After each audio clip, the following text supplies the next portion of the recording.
Viola, I need to learn a little bit about CBD and what's this they're talking about, Delta-8? Find out today on Medical History Mysteries.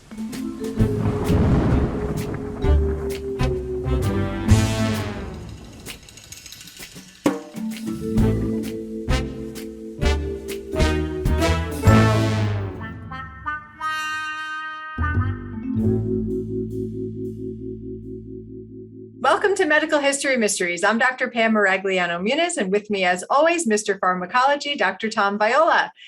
Tom, you've been covering drugs with us the past couple of weeks. So we've talked about street drugs, we've talked about cannabis and the different forms of cannabis. Now we're kind of going a little bit further. We're going to talk about CBD. So tell us about how CBD is used, how it's different from cannabis, and the different forms of CBD that work. You got it. Well, you know that the cannabis plant has 66 known cannabinoids, okay? And probably more as we keep researching further into the cannabis plant. So two of the cannabinoids that we're most familiar with are THC, tetrahydrocannabinol, and CBD, cannabidiol. Well, of those two, tetrahydrocannabinol is considered the psychoactive or hallucinogenic, if you will, cannabinoid, which is why it's still a controlled substance, still Schedule 1, and still technically illegal at the federal level, even though we all know at the state level it's been, a source of contention, but many states have legalized the use of cannabis for both medical and recreational use. Okay, so CBD takes an entirely different path the last couple of years. CBD is cannabidiol, but it can be derived from more than one variety of cannabis plant. And one variety is hemp. Now, hemp is part of the sativa species, cannabis sativa species. But what makes hemp unique is that it only contains 0.3% THC, which the federal government feels is so small that nobody could really get any true hallucinogenic effect from it. So in 2018, the federal government, with President Trump signing, the Farm Bill essentially legalized hemp. So hemp can now be grown by farmers under the auspices of the U.S. Department of Agriculture, and it can be sold, and the farmers are going to make a lot of money, okay? Because all that hemp's going to be converted to CBD. So what makes CBD so different? Okay, it's not hallucinogenic, or at least it's not expected to be or suspected to be hallucinogenic. It is psychoactive to the extent that it does provide anxiety relief and it does provide pain relief. But it's CBD to THC is sort of an antagonist to agonist relationship. CBD is great, has great effects for some people, and some people feel nothing at all. And so they've tried it and say, I don't get any effect. And some people swear by it. So you might say, well, is that due to the fact that it's made by different people? If it's, is it a certain source of CBD that's better than others? Bottom line is, in the United States, because of the Farm Bill, the only form of CBD that's legal is that which is derived from hemp. So if you made it any other way, synthetically, semi-synthetically, got it from a different source, it's not legal. Okay. Can I tell if the CBD oil I bought at the grocery store is made legally? Well, much like dietary supplements in the US, there's really no regulation over that industry per se.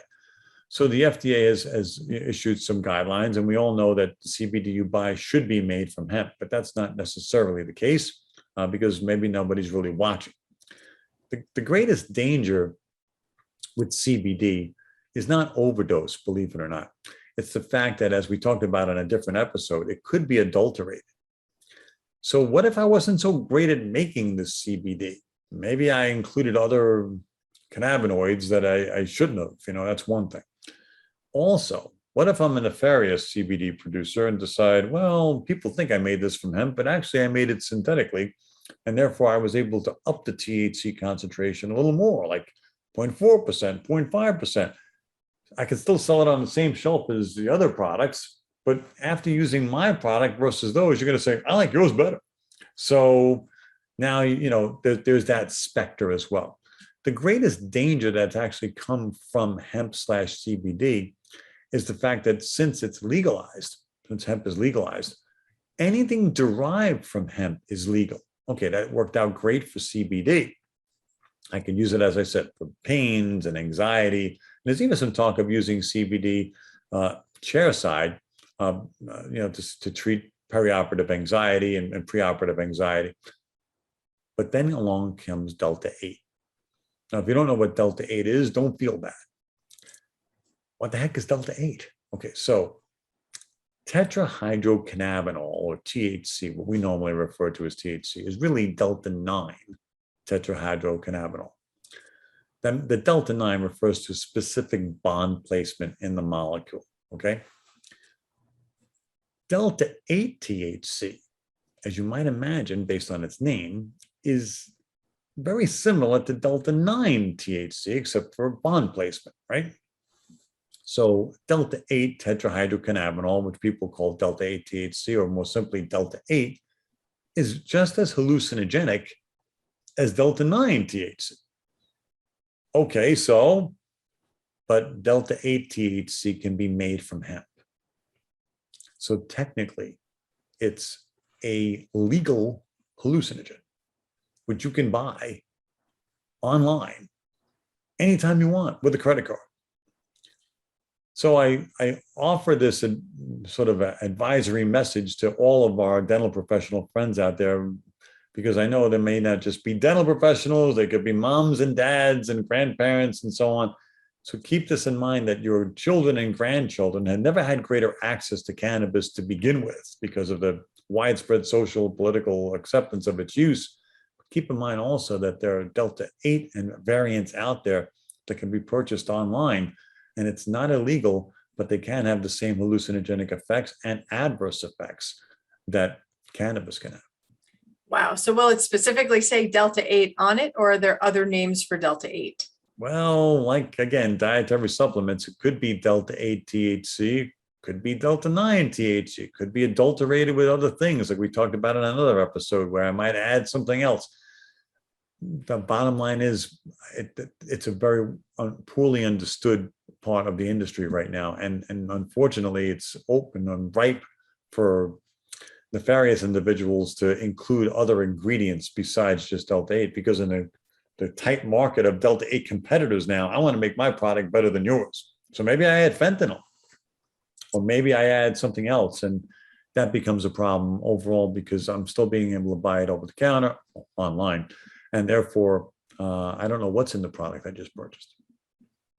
All right. So it sounds like the best advice we can get and give is to know what's in the items that you are ingesting or taking into your body one way or another, and staying on top of this. Where do you stay on top of this research? How do you learn more about Delta-8, or where do you learn more about cannabinoids?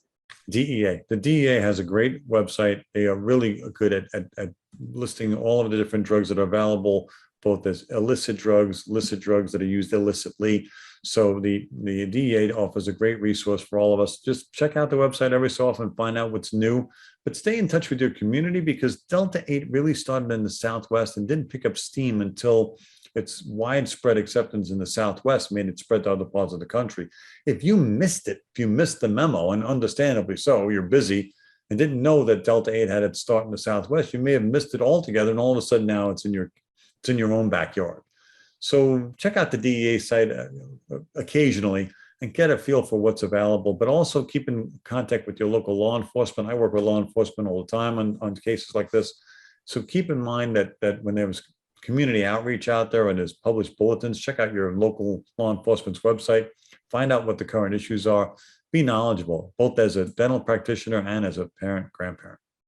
Awesome. Great advice. All right. Well, for Medical History Mysteries, I'm Pamela Maragliano-Muniz. With me, as always, Dr. Tom Viola, and we will see you next week. Bye, everyone. Bye, everyone.